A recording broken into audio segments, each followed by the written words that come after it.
देखो, यहाँ कार्यालय में जो व्यवस्था है उसके माध्यम से सत्ता और हम मंत्रियों को जो निर्देशित किया गया है वो कर रहे हैं। भविष्य में इस बारे में क्या मंथन होके क्या नया चीज़ निकलेगी उसका काम भविष्य में कर। आपने जो कहा है इस बारे में भी विचार करके भविष्य में निर्णय लिया जाएगा। हेमंत जी, क्या जरूरत पड़ गई ऐसी कि कार्यकर्ताओं को भी अब जन सुनवाई में आना पड़ रहा है? कार्यकर्ताओं को काम नहीं हो रहे? सरकार और सत्ता के माध्यम से कार्यकर्ता की जन सुनवाई करना तो अच्छी बात है। आप ये ऐसी आवश्यकता पड़ी ये बात कहने की क्या जरूरत पड़ रही है? ये तो एक अच्छी प्रेरणा है, एक अच्छा संदेश है कि संगठन और कार्यालय के माध्यम से जन सुनवाई हो और उससे कार्यकर्ता की समस्या का निवारण हो।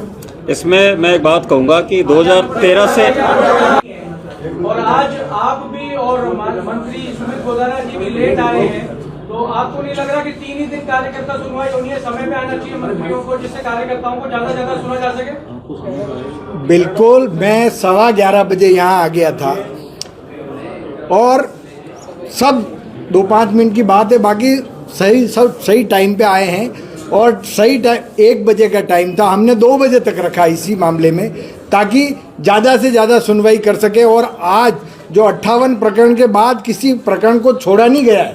जितने भी आवेदन आए हैं, जितने भी यहाँ पर जो सुनवाई के लिए आए हैं, सबको निस्तारण करने का काम है।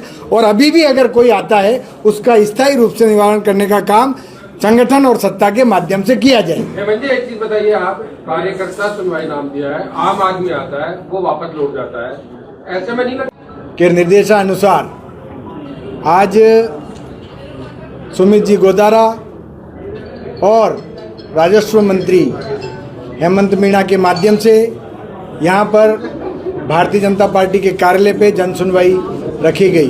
भारतीय जनता पार्टी के माध्यम से ये जो जन सुनवाई की जो है उसमें छोटे से छोटे कार्यकर्ता को जन सुनवाई के माध्यम से पूरा सम्मान के साथ साथ उसके काम हो, इस भावना के माध्यम से प्रदेश कार्यालय में ये जन सुनवाई रखी गई है।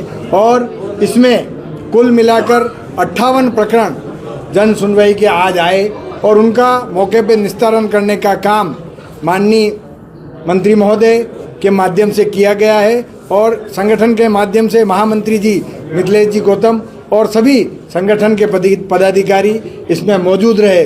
और इस जन सुनवाई से पूरे प्रदेश में ये संदेश दिया जा रहा है, सरकार और संगठन दोनों साथ रह के पूरे प्रदेश में जनता की भावना के साथ जन सुनवाई करके छोटी मोटी जो भी समस्याएं हैं उनका समाधान निरंतर रूप से किया जाए और जिससे एक सकारात्मक वातावरण और सकारात्मक संदेश पूरे प्रदेश में जाए। 13 से 18 कार्यकर्ता के रूप में जब चुनाव आ रहा था तब हम भी कार्यालय में आते थे और ग्रामवासियों के साथ आते थे, क्षेत्रवासियों के साथ आते थे और काम कराते थे और बहुत लाभ मिलता है। और जैसे आपने कहा कि कार्यकर्ताओं की सुनाई के लिए यहाँ क्यों आना पड़े, कुछ काम ऐसे होते हैं जो आपको जयपुर के माध्यम से ही होते हैं विकास कार्य, उसका जब हम पार्टी कार्यालय का पूरा उपयोग करते हैं तो क्षेत्र में विकास होते हैं, तेज गति से काम होते हैं। और जो कार्यकर्ता आता है उसको लगता है कि हाँ मैं प्रदेश कार्यालय गया, वहाँ मेरे माननीय मंत्रियों द्वारा जन सुनवाई की गई और ना सिर्फ जन सुनवाई की गई, जब वो काम पूरा होता है तो उससे बड़ा गौरवान्वित महसूस होता है और वो लगातार कार्यालय आता रहता है कि हाँ कार्यालय जाने से काम होते हैं और हर जगह होते हैं काम। जैसे आपने प्रश्न पूछा कि आम व्यक्ति काम मिल सकता है, तो हर मंत्री की जन सुनवाई सुबह घर 9 से 11 लगातार चल रही है, हर मंत्री माननीय मंत्रियों के यहाँ। तो ये एक बहुत ही बेहतरीन हमारे पार्टी के द्वारा, जब हम कहते हैं पार्टी विद डिफरेंस है, ये सिर्फ बीजेपी में ही है जहाँ माननीय मंत्री जो पार्टी कार्यालय में पार्टी के संगठन के व्यक्तियों के साथ मिलकर जन सुनवाई करते हैं और आम व्यक्तियों की जो भी समस्या उसका समाधान का प्रयास करते हैं। और हम दावे के साथ कहते हैं कि इसमें अच्छा परसेंटेज ऑफ वर्क से होते हैं।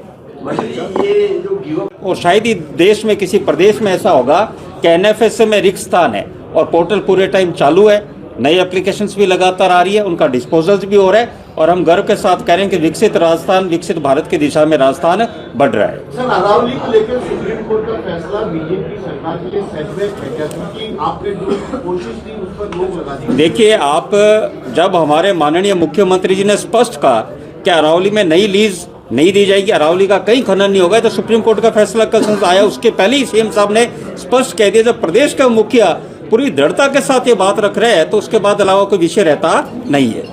मंत्री जी, ये जो अभी 31 तक है, प्रेस कॉन्फ्रेंस और करके आपको इसकी वाकई डिटेल देंगे, पर आज दिनांक तक 53 लाख लोग व्यक्तियों द्वारा गिव अप किया जा चुका है और 27 लाख लोगों द्वारा EKYC नहीं कराना, यानी 80 लाख लोगों द्वारा 4 करोड़ 46 लाख के लगभग 18.5% व्यक्तियों द्वारा पिछले 14 महीनों में स्वेच्छा से इस NFSA का लाभ छोड़ा गया। ये अपने आप में बड़ा आंकड़ा है और भारत में माननीय भजनलाल शर्मा जी मुख्यमंत्री जी के नेतृत्व में ये काम हुआ।